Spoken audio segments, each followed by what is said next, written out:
ദേവമനുഷ്യന്റെ സ്നേഹഗീത അധ്യായം 240 വാല്യം 6. ഈശോ ശക്തനായ സ്നേഹിതനാണ്. നഷ്ടപ്പെട്ട ഡ്രാക്കമായുടെ ഉപമ. വള്ളം കഫർനാമിൽ നിന്ന് മഗ്ദലയിലേക്ക് തീരം ചേർന്ന് നീങ്ങുകയാണ്. മേരി അവളുടെ മാനസാന്തര വേളയിലെ നിലപാടിലാണ് ഇപ്പോൾ. ഈശോയുടെ പാദത്തിങ്കൽ വള്ളത്തിലെ അടിപ്പലകയിൽ ഇരിക്കുന്നു. ഈശോ ഒരു ബെഞ്ചിലിരിക്കുകയാണ്. മുഖത്തിന് ഗൗരവഭാവം. മഗ്ദലയുടെ മുഖം ഇന്നലത്തേക്കാൾ വ്യത്യസ്തമാണ്. ബെഥനിയിലേക്ക് ഈശോ ചെല്ലുമ്പോഴെല്ലാം സ്വീകരിക്കാനായി ഓടിച്ചെല്ലുന്ന മേരിയുടെ സന്തോഷത്താൽ പ്രഭ വിതറുന്ന മുഖമല്ല, എന്നാൽ പേടിയും ഉത്കണ്ഠയും ഒന്നുമില്ലാത്ത മുഖഭാവം. കഴിഞ്ഞ കാലങ്ങളിൽ നാണം കെട്ട വിധത്തിൽ വ്യാപരിച്ചിരുന്ന കണ്ണുകൾ മാനസാന്തരത്തോടുകൂടെ കീഴോട്ടു മാത്രം തുറന്നിരിക്കുന്ന കണ്ണുകളിൽ ഇപ്പോൾ ഗൗരവവും ആത്മവിശ്വാസവും മുറ്റി നിൽക്കുന്നു. മഹത്വമുള്ള ആ ഗൗരവത്തിനിടയിലും ഈശോ അപ്പസ്തോലന്മാരോടും ഈശോയുടെ അമ്മയോടും മാർത്തായോടും സംസാരിക്കുന്ന ശബ്ദം കേൾക്കുമ്പോൾ ആ കണ്ണുകൾ ആനന്ദത്താൽ തിളങ്ങുന്നുണ്ട്. എളിയവളും സ്നേഹം നിറഞ്ഞവളുമായ പോർഫിറിയയുടെ കാരുണ്യത്തെക്കുറിച്ചും സലോമിയും ബർത്തലോമിയോയുടെയും ഫിലിപ്പിൻ്റെയും ഭാര്യമാരും നൽകിയ കൃത്യമായ സ്വീകരണത്തെക്കുറിച്ചും മറ്റുമാണ് അപ്പസ്തോലന്മാർ സംസാരിക്കുന്നത്. ഫിലിപ്പ് പറയുന്നു, ഗുരുവേ, എൻ്റെ പെൺമക്കൾ അങ്ങയെ അനുഗമിക്കാൻ ആഗ്രഹമുള്ളവരാണ്. എന്നാൽ അവർ ചെറുപ്പമാ. അവർ അലഞ്ഞു നടക്കാൻ അവരുടെ അമ്മ സമ്മതിക്കുകയില്ല. അവരുടെ ആത്മാക്കൾ എന്നെ അനുഗമിക്കട്ടെ.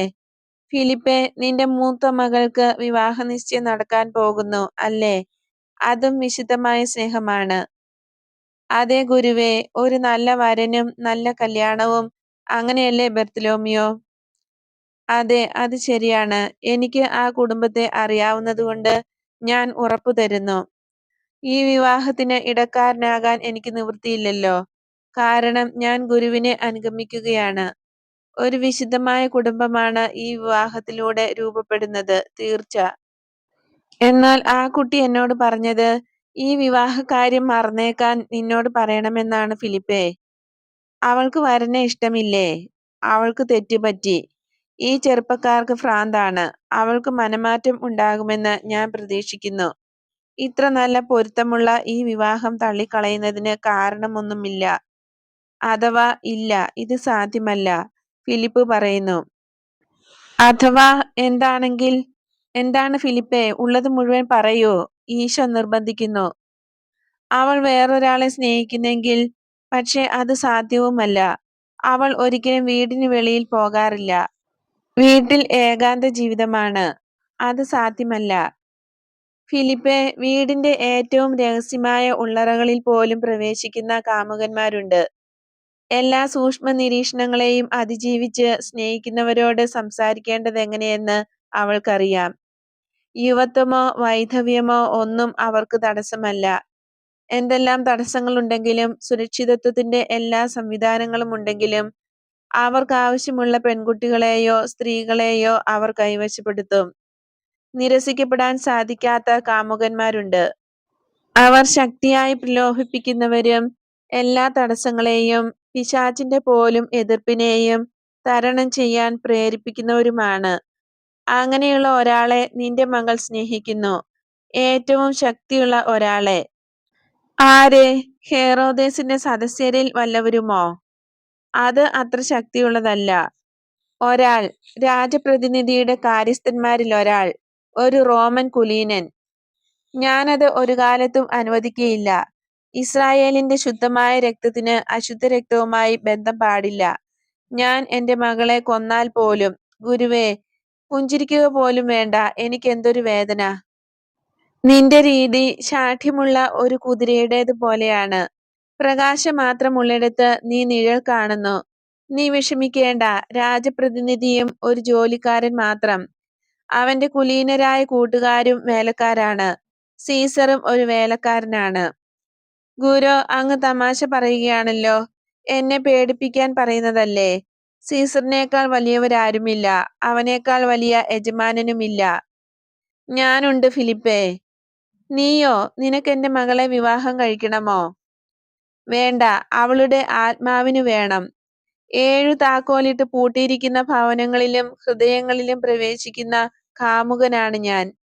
തടസ്സങ്ങളും സൂക്ഷ്മ നിരീക്ഷണങ്ങളും ഉണ്ടെങ്കിലും എങ്ങനെ സംസാരിക്കണമെന്ന് എനിക്കറിയാം. തടസ്സങ്ങളെ തട്ടിത്തകർക്കുകയും എടുക്കേണ്ടത് എടുക്കുകയും ചെയ്യുന്ന ആളാണ് ഞാൻ. പരിശുദ്ധരെയും പാപികളെയും കന്യകകളെയും വിധവകളെയും തിന്മകളിൽ നിന്ന് വിമോചിതരായവരെയും തിന്മകൾക്കടിമകളായവരെയും ഇവർക്കെല്ലാവർക്കും വിശിഷ്ടമായ നവചൈതന്യമുള്ള മനോഹരമായ യുവത്വമുള്ള നിത്യമായ ആത്മാവിനെ ഞാൻ നൽകും. അതാണ് എൻ്റെ വിവാഹം. ഇവരെ തടയാൻ ആർക്കും സാധ്യമല്ല. അപ്പനും അമ്മയ്ക്കും മക്കൾക്കും സാത്താന് പോലും സാധ്യമല്ല. നിന്റെ മകളെപ്പോലുള്ള ഒരു കൊച്ചു പെൺകുട്ടിയോടോ പാപത്തിൽ മുഴുകി സാത്താന്റെ 7 ചങ്ങലകൊണ്ടും ബന്ധിക്കപ്പെട്ടിരിക്കുന്ന ഒരാത്മാവിനോടോ ഞാൻ സംസാരിച്ചാൽ ആ ആത്മാവ് എൻ്റെ അടുത്തേക്ക് വരും. ഒരുത്തർക്കും അതിനെ എൻ്റെ കയ്യിൽ നിന്നും തട്ടിയെടുക്കാൻ സാധിക്കുകയില്ല.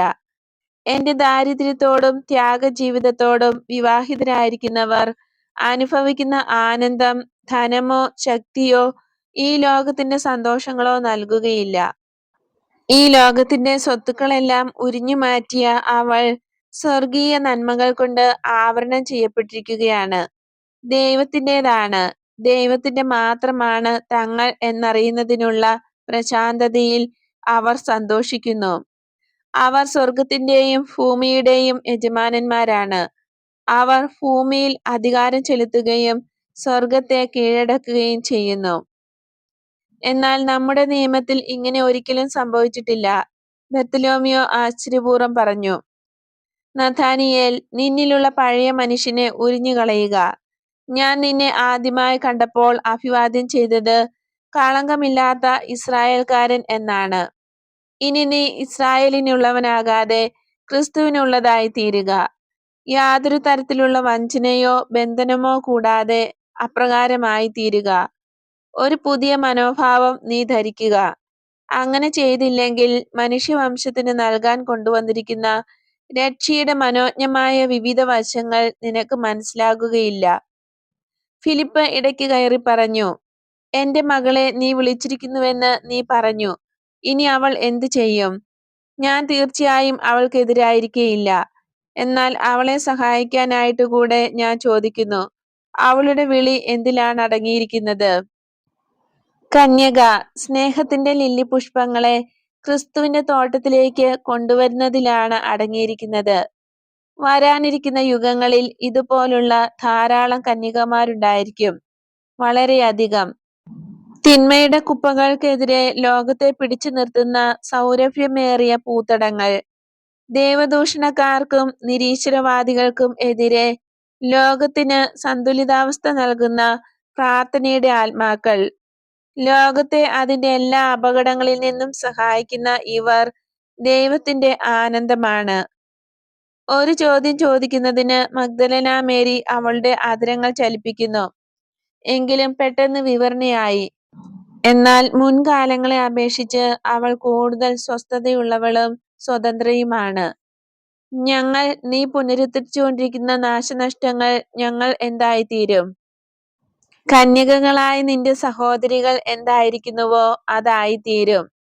ഓ, അങ്ങനെ ആയിരിക്കാൻ സാധ്യമല്ല. ഞങ്ങൾ വളരെയധികം ചെളിയിൽ ചവിട്ടിയിട്ടുണ്ട്. പിന്നെ അത് സാധ്യമല്ല. മേരി, മേരി, ഈശോ ഒരിക്കലും പകുതിയായി ക്ഷമിക്കുന്നില്ല. ക്ഷമിച്ചിരിക്കുന്നു എന്ന് അവൻ നിന്നോട് പറഞ്ഞു. അത് അപ്രകാരം തന്നെ. ഞാൻ ക്ഷമിക്കുകയും സ്വന്തമായി വരിക്കുകയും ചെയ്തിട്ടുള്ള നീയും നിന്നെപ്പോലെ പാപം ചെയ്തവരും സൗരഭ്യം പരത്തുന്നവരായി തീരും. പ്രാർത്ഥിക്കുകയും സ്നേഹിക്കുകയും ചെയ്യുന്നവരാകും, ആശ്വാസം പകരുന്നവരുമാകും. നിങ്ങൾ തിന്മ എന്തെന്നറിഞ്ഞവരും അതിനെ സുഖപ്പെടുത്താൻ കഴിവുള്ളവരും ആകയാൽ നിങ്ങളുടെ ആത്മാക്കൾ ദൈവതൃക്കണ്ണുകളിൽ രക്തസാക്ഷികളായിരിക്കും. തന്നിമിത്തം നിങ്ങൾ കന്യകകളെ പോലെ തന്നെ പ്രിയപ്പെട്ടവരാണ്. രക്തസാക്ഷികളോ? ഗുരു, എങ്ങനെയാണ് രക്തസാക്ഷികളാകുന്നത്? നിങ്ങൾക്ക് തന്നെ എതിരായും നിങ്ങളുടെ ഭൂതകാല സ്മരണകൾക്കെതിരായും നിങ്ങൾ പ്രവർത്തിക്കുന്നതിനാലും സ്നേഹിക്കുന്നതിനും പരിഹാര ജീവിതം നയിക്കുന്നതിനും നിങ്ങൾ ദാഹിക്കുന്നതിനാലുമാണ് നിങ്ങൾ രക്തസാക്ഷികളാകുന്നത്. ഞാനിത് വിശ്വസിക്കണമോ? അവളുടെ പ്രത്യാശ ഉറപ്പിക്കുന്നതിനായി വള്ളത്തിലുള്ള ഓരോരുത്തരെയും നോക്കിക്കൊണ്ടാണ് മഗ്ദലേന അത് ചോദിക്കുന്നത്. സൈമണോട് ചോദിക്കൂ, ധാരാളം നക്ഷത്രങ്ങളെ കാണാമായിരുന്ന ഒരു രാത്രിയിൽ നിന്റെ വീട്ടിലെ തോട്ടത്തിൽ വച്ച് നിന്നെക്കുറിച്ചും പാപികളെക്കുറിച്ചും പൊതുവായും ഞാൻ സംസാരിച്ചു. രക്ഷിക്കപ്പെട്ട എല്ലാവരുടെയും മേൽ വർഷിക്കപ്പെട്ട കാരുണ്യത്തിന്റെയും മാനസാന്തരത്തിന്റെയും അത്ഭുതങ്ങളെക്കുറിച്ച് എന്റെ ശബ്ദം ആലപിച്ചോ എന്ന് നിന്റെ സഹോദരന്മാർക്കെല്ലാവർക്കും പറയാൻ കഴിയും. അവന്റെ മാലാഖയ്ക്കടുത്ത സ്വരത്തിൽ ബാലനും എന്നോട് അതേപ്പറ്റി പറഞ്ഞിരുന്നു. അവന്റെ വാക്കുകൾ എനിക്ക് വളരെയധികം ഉന്മേഷം പകർന്നു തന്നു. എന്റെ സഹോദരിയേക്കാൾ കൂടുതൽ നിന്നെക്കുറിച്ച് അവൻ എന്നെ പഠിപ്പിച്ചു. അതിനാൽ മഗ്ദലയെ അഭിമുഖീകരിക്കാൻ എനിക്ക് കൂടുതൽ ധൈര്യം കിട്ടി. ഇപ്പോൾ നീ ഇത് പറഞ്ഞതിൽ എന്റെ ശക്തി വളരുന്നതായി എനിക്ക് അനുഭവപ്പെടുന്നു. ഞാൻ ലോകത്തിന് ഇടർച്ച നൽകി. എന്നാൽ എന്റെ കർത്താവേ, നിന്നോട് ഞാൻ ശപഥം ചെയ്തു പറയുന്നു, ഇനി എന്നെ ഉറ്റുനോക്കുന്ന ലോകം നിന്റെ ശക്തി എന്താണെന്ന് മനസ്സിലാക്കും. ഈശോ ഒരു നിമിഷം അവളുടെ ശിരസിൽ കൈവയ്ക്കുന്നു. പരിശുദ്ധ കന്യകാമറിയം പുഞ്ചിരി തൂകുന്നു. അവൾക്ക് മാത്രം കഴിയുന്ന സ്വർഗീയമായ പുഞ്ചിരി. അതാ തടാകത്തിന്റെ തീരത്ത് മഗ്ദല ദൃശ്യമാകുന്നു. ഉദിച്ചുയരുന്ന സൂര്യൻ അതിന്റെ മുന്നിൽ. കാറ്റിൽ നിന്ന് സംരക്ഷണം നൽകിക്കൊണ്ട് അർബേല പർവ്വതനിര അതിന്റെ പിന്നിൽ. കുത്തനെയുള്ള പാറയിടുക്കിലൂടെ ഒരു ചെറിയ അരുവി തടാകത്തിലേക്ക് ഒഴുകുന്നുണ്ട്. കീഴ്ക്കാംതൂക്കായ പാറകൾ നിറഞ്ഞ തീരം പടിഞ്ഞാറോട്ട് വ്യാപിച്ചു കിടക്കുന്നു. മനോഹരവും ഗംഭീരവുമായ ദൃശ്യം. ഗുരുവേ, മറ്റേ വള്ളത്തിൽ നിന്ന് ജോൺ വിളിച്ചു കൂവി, നമുക്ക് മടങ്ങിയെത്താനുള്ള താഴ്വര. മറ്റേ വള്ളത്തിൽ സൂര്യൻ അവന്റെ ഉള്ളിൽ കത്തിജ്വലിക്കുന്ന പോലെ അവന്റെ മുഖം പ്രകാശിക്കുന്നു. അതെ, നമ്മുടെ താഴ്വര. നീ അത് മനസ്സിലാക്കിയല്ലോ. നമ്മൾ ദൈവത്തെ അനുഭവിച്ചറിഞ്ഞ സ്ഥലങ്ങൾ മറന്നുകളയാൻ സാധിക്കയില്ല, ജോൺ മറുപടി പറഞ്ഞു. അക്കാര്യത്തിൽ എനിക്കും ഒന്ന് പറയാനുണ്ട്. ഞാൻ എപ്പോഴും ഈ തടാകം ഓർക്കും. കാരണം ഇവിടെ വച്ചാണ് ഞാൻ അങ്ങയെ കണ്ടുമുട്ടിയത്. മാർത്ത, ഒരു ദിവസം രാവിലെ ഗുരുവിനെ ഇവിടെ വച്ചാണ് ഞാൻ കണ്ടത്. അതെ, ഞങ്ങൾ അന്ന് തടാകത്തിന്റെ അടിത്തട്ട് വരെ ഒരുമാതിരി എത്തി. നീയും ഞങ്ങളും. സ്ത്രീയെ, നിന്റെ തുഴക്കാർ കാശിന് കൊള്ളാത്തവരാണ്. വള്ളം അടുപ്പിക്കാൻ കഠിനാധ്വാനം ചെയ്യുന്ന പത്രോസ് പറയുന്നു. തുഴഞ്ഞവരും അവരുടെ കൂടെ ഉണ്ടായിരുന്നവരും ഒന്നിനും കൊള്ളാത്തവരായിരുന്നു. എന്നാൽ അന്ന് നമ്മൾ കണ്ടുമുട്ടിയെന്നത് വലിയ കാര്യം തന്നെ. പിന്നീട് നിന്നെ ഞാൻ മലമുകളിൽ വച്ച് കണ്ടു. പിന്നെ മഗ്ദലായിലും കഫർനാമിലും. ഓരോ പ്രാവശ്യം നിന്നെ കണ്ടപ്പോഴും പല ചങ്ങലകൾ പൊട്ടിത്തകർന്നു. എന്നാൽ കഫർനാം ആയിരുന്നു എന്നെ സ്വതന്ത്രയാക്കിയത്. മറ്റു വള്ളത്തിലുണ്ടായിരുന്നവർ ഇറങ്ങിയ അതേ സ്ഥലത്ത് ഇവരും ഇറങ്ങി. എല്ലാവരും പട്ടണത്തിലേക്ക് പ്രവേശിച്ചു. ആദ്യം മഗ്ദലയിലെ ആളുകളുടെ പകയോടു കൂടിയുള്ള ജിജ്ഞാസ മഗ്ദലനയ്ക്ക് ഒരു പീഡനമായിരുന്നു. എന്നാൽ ശിഷ്യന്മാരുടെ കൂടെ മുൻപേ നടക്കുന്ന ഗുരുവിനെ അനുഗമിക്കുന്ന അവൾ വീരോചിതമായി അത് സഹിക്കുന്നുണ്ട്. സ്ത്രീകൾ പിന്നിലാണ്. വളരെയേറെ കുശുകുശുപ്പുകളും ദ്വയാർത്ഥ പ്രയോഗങ്ങളും നടക്കുന്നു. മേരി മഗ്ദലയിൽ എല്ലാവരെയും കീഴ്പ്പെടുത്തി യജമാനത്തിയായി ജീവിച്ച കാലത്ത് പ്രതികാരം ഭയന്ന് അവളെ ബഹുമാനിച്ചിരുന്നവർ, അവൾ വിനീതയും പരിശുദ്ധയും ശക്തരായ അവളുടെ കൂട്ടുകാരിൽ നിന്ന് അകന്നും ആണെന്ന് മനസ്സിലാക്കിയപ്പോൾ അവളെ അധിക്ഷേപിക്കുകയും നിന്ദിക്കുകയും ചെയ്യുകയാണ്. അവളോടൊപ്പം വേദനിക്കുന്ന മാർത്ത അവളോട് ചോദിക്കുന്നു, വീട്ടിൽ പോകാൻ നീ ആഗ്രഹിക്കുന്നുണ്ടോ? ഇല്ല, ഞാൻ ഗുരുവിനെ പിരിയുകയില്ല. എന്റെ ഭവനം ശുദ്ധമാകുകയും കഴിഞ്ഞ കാലത്തെ എല്ലാ കറകളും തുടച്ചു നീക്കപ്പെടുകയും ചെയ്യുന്നതുവരെ അവനെ ഞാൻ വീട്ടിലേക്ക് ക്ഷണിക്കയില്ല. പക്ഷെ നീ വളരെയധികം വേദന സഹിക്കുന്നു. ഞാൻ അതിനർഹയാണ്. അവൾ യഥാർത്ഥത്തിൽ സഹിക്കുന്നു. അവളുടെ തുടുത്ത മുഖത്തെ വിയർപ്പ് കണങ്ങൾ കാലാവസ്ഥയുടെ ചൂട് നിമിത്തമല്ല. അവർ പട്ടണം കുറുകെ കടന്ന് ദരിദ്രരായവർ താമസിക്കുന്ന ഭാഗത്തേക്ക് പോകുന്നു. കഴിഞ്ഞ പ്രാവശ്യം അവർ താമസിച്ച വീട്ടിലെത്തി. പാത്രം കഴുകിക്കൊണ്ടിരുന്ന വീട്ടുകാരി അവളെ അഭിവാദ്യം ചെയ്തവരാരാണെന്ന് മനസ്സിലാക്കിയപ്പോൾ ആകെ സ്തംഭിച്ചു പോയി. മഗ്ദലയിലെ അറിയപ്പെടുന്ന സ്ത്രീ വിശിഷ്ടമായ ആടയാഭരണങ്ങൾ ഒന്നും ധരിക്കാതെ ഈശോയുടെ കൂടെ. ഇപ്പോൾ അവൾ കനം കുറഞ്ഞ ശിരോവസ്ത്രവും വയലറ്റ് നിറമുള്ള ഉടുപ്പും ധരിച്ചിരിക്കുന്നു. ഇറുകിയതും കഴുത്ത് മുഴുവൻ മൂടിയതുമായ ആ ഉടുപ്പ് അവളുടേതല്ലെന്ന് അറിയാം. ചൂടുണ്ടെങ്കിലും കട്ടിയുള്ള ഒരു പുറകുപ്പായം കൊണ്ട് അവൾ സ്വയം മൂടിയിരിക്കുന്നു. അത് ഒരു സഹനമാണ്. എന്നെ അനുഗമിക്കുന്നവരോട് സംസാരിക്കാനായി നിന്റെ ഭവനത്തിൽ നിൽക്കാൻ എന്നെ അനുവദിക്കുമോ? മഗ്ദലയിലെ ആളുകൾ മുഴുവൻ തന്നെ അപ്പൊസ്തലന്മാരുടെ പിന്നാലെ കൂടിയിരുന്നു. എന്റെ കർത്താവേ, നീ എന്താണ് അങ്ങനെ ചോദിക്കുന്നത്? എന്റെ വീട് നിന്റേതാണ്. പിന്നീട് അവൾ ശിഷ്യകൾക്കും അപ്പൊസ്തലന്മാർക്കും ഇരിപ്പിടങ്ങൾ സജ്ജീകരിക്കുന്നതിൽ വ്യാപൃതയായി. മഗ്ദലയുടെ അടുത്തുകൂടെ കടന്നുപോയപ്പോൾ ഒരടിമ പോലെ വളരെ താണു വണങ്ങി. സഹോദരി, നിനക്ക് സമാധാനം. മഗ്ദലന അവളെ പ്രത്യഭിവാദനം ചെയ്തു. പാവം സ്ത്രീ ഞെട്ടിപ്പോയി. കയ്യിലിരുന്ന ബെഞ്ച് താഴെ വീണു. ഒരു വാക്കുപോലും അവൾ പറഞ്ഞില്ല. ഈ രംഗം കണ്ടപ്പോൾ ഞാൻ വിചാരിച്ചു, മഗ്ദലന മേരി അവിടെയുള്ളവരോട് വളരെ ധിക്കാരപൂർവ്വം വർത്തിച്ചിരുന്നുവെന്ന്. കുട്ടികൾ എങ്ങനെയിരിക്കുന്നു? അവർ എവിടെയാണ്?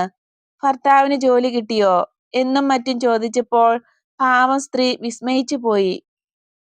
അവൻ സുഖമായിരിക്കുന്നു. അവർ സ്കൂളിലോ എന്റെ അമ്മയുടെ കൂടെയോ ഉണ്ടായിരിക്കും. ഇളയ കുട്ടി തൊട്ടിലിൽ കിടന്നുറങ്ങുന്നു.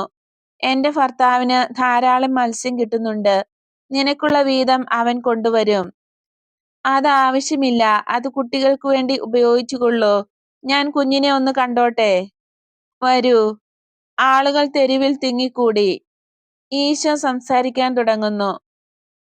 ഒരു സ്ത്രീക്ക് അവളുടെ പണസഞ്ചിയിൽ 10 നാണയങ്ങളുണ്ടായിരുന്നു. സഞ്ചി മാറിലാണ് ഭദ്രമായി വച്ചിരുന്നത്. അനങ്ങിയപ്പോൾ അത് താഴെ വീണു. തുറന്ന് നാണയങ്ങൾ തറയിൽ കൂടി ഉരുണ്ടുപോയി. കൂടെയുണ്ടായിരുന്ന അയൽക്കാരുടെ സഹായത്തോടെ അവ പെറുക്കിയെടുത്തു. എണ്ണി നോക്കിയപ്പോൾ 9 10-ാമത്തേത് ഒരിടത്തും കാണുന്നില്ല. സന്ധ്യയായി തുടങ്ങിയതിനാൽ അവൾ ഒരു വിളക്ക് കൊളുത്തി ചൂലെടുത്ത് തറ മുഴുവൻ അടിച്ചു വാരി. എങ്കിലും നാണയം കിട്ടിയില്ല. സ്വല്പസമയം കഴിഞ്ഞപ്പോൾ കൂട്ടുകാരികൾ അവളെ വിട്ടുപോയി. ആ സ്ത്രീ അവിടെയുണ്ടായിരുന്ന അലമാര മാറ്റി നോക്കി. ഭിത്തിയിലെ തട്ടിലുണ്ടായിരുന്ന പാത്രങ്ങളെല്ലാം മാറ്റി നോക്കി. എന്നിട്ടും കണ്ടില്ല. നാണയം ഉരുണ്ട് ദൂരെ പോയിട്ടുണ്ടാകും. ചപ്പുചവറുകൾ കിടക്കുന്ന കൂനയിലോ പച്ചക്കറിയുടെ അവശിഷ്ടങ്ങളിലോ എത്തിയിട്ടുണ്ടാകും എന്ന് വിചാരിച്ച് വീടിന് 4 വശവും പരിശോധിച്ചു. അവസാനം ചവറുകൂനയുടെ അടിയിൽ അത് ചെളി പുരണ്ട് കിടക്കുന്നതായി കണ്ടു. ആനന്ദത്തോടെ അവൾ അതെടുത്ത് കഴുകി ഉണക്കി. അതിപ്പോൾ മുമ്പത്തേക്കാൾ മനോഹരമായിരിക്കുന്നു. ആ സ്ത്രീ സന്തോഷാധിക്യത്താൽ അവളുടെ കൂട്ടുകാരികളെ വിളിച്ച് അത് കാണിച്ചിട്ട് പറഞ്ഞു, നോക്കൂ, ഇതാ നഷ്ടപ്പെട്ട എൻ്റെ നാണയം. നിങ്ങൾ എന്നെ ഉപദേശിച്ചല്ലോ, അത് അന്വേഷിച്ച് ഇനി ബുദ്ധിമുട്ടണ്ട എന്ന്. എന്നാൽ ഞാൻ ഉറച്ചു നിന്നു. നഷ്ടപ്പെട്ടത് കണ്ടുപിടിച്ചു. അതുകൊണ്ട് എന്നോടുകൂടെ സന്തോഷിക്കുക. കാരണം എൻ്റെ നിധിയിൽ നിന്ന് ഒന്ന് നഷ്ടപ്പെട്ടതിൻ്റെ പ്രയാസം എനിക്ക് സഹിക്കേണ്ടി വന്നില്ല. ഈ ഉപമയിലെ സ്ത്രീയെ പോലെ നിങ്ങളുടെ ഗുരുവും അവൻ്റെ ശിഷ്യന്മാരും പെരുമാറും. അവനറിയാം ഒരു ചലനം മതി ഒരു നിധി നഷ്ടമാകാനെന്ന്. ഓരോ ആത്മാവും ഓരോ നിധിയാണ്. ദൈവത്തെ വെറുക്കുന്ന സാത്താൻ ഓരോ തെറ്റായ ചലനങ്ങൾ സൃഷ്ടിച്ച് പാവപ്പെട്ട ആത്മാക്കളെ വീഴ്ത്തുന്നു. ചിലത് വീഴുമ്പോൾ പണസഞ്ചിയുടെ അടുത്ത് തന്നെ കിടക്കുന്നു. അതായത് ദൈവത്തിൻ്റെ നിയമങ്ങളിൽ നിന്ന് അധികം ദൂരെ പോകുകയില്ല. അവിടുന്ന് അവരെ ശേഖരിച്ച് അവിടുത്തെ കൽപ്പനകൾ കൊണ്ട് സുരക്ഷിതരാക്കുന്നു. ചിലത് ഉരുണ്ട് ചപ്പുചവറുകളുടെയും ചെളികളുടെയും കൂമ്പാരങ്ങൾക്കടുത്തുവരെ ചെന്നെത്തുന്നുണ്ട്. ചപ്പുചവറുകൾ കത്തിച്ചു കളയുന്നത് പോലെ നിത്യാഗ്നിയിൽ അവ ദഹിപ്പിക്കപ്പെടും. നഷ്ടപ്പെട്ട നാണയങ്ങൾ ഏതെല്ലാമെന്ന് ഗുരുവിനറിയാം. വിശ്രമമില്ലാതെ അവൻ അവയെ അന്വേഷിക്കും. സ്നേഹത്തോടെ എല്ലായിടത്തും തിരക്കും. അവർ എല്ലാവരും അവന് നിധിയാണ്. അതിനാൽ അവൻ ഒരിക്കലും ക്ഷീണിതനാകുകയോ അവരെ വെറുക്കുകയോ ചെയ്യുന്നില്ല. കണ്ടെത്തുന്നതുവരെ സൂക്ഷ്മത്തോടെ അന്വേഷിക്കുന്നു.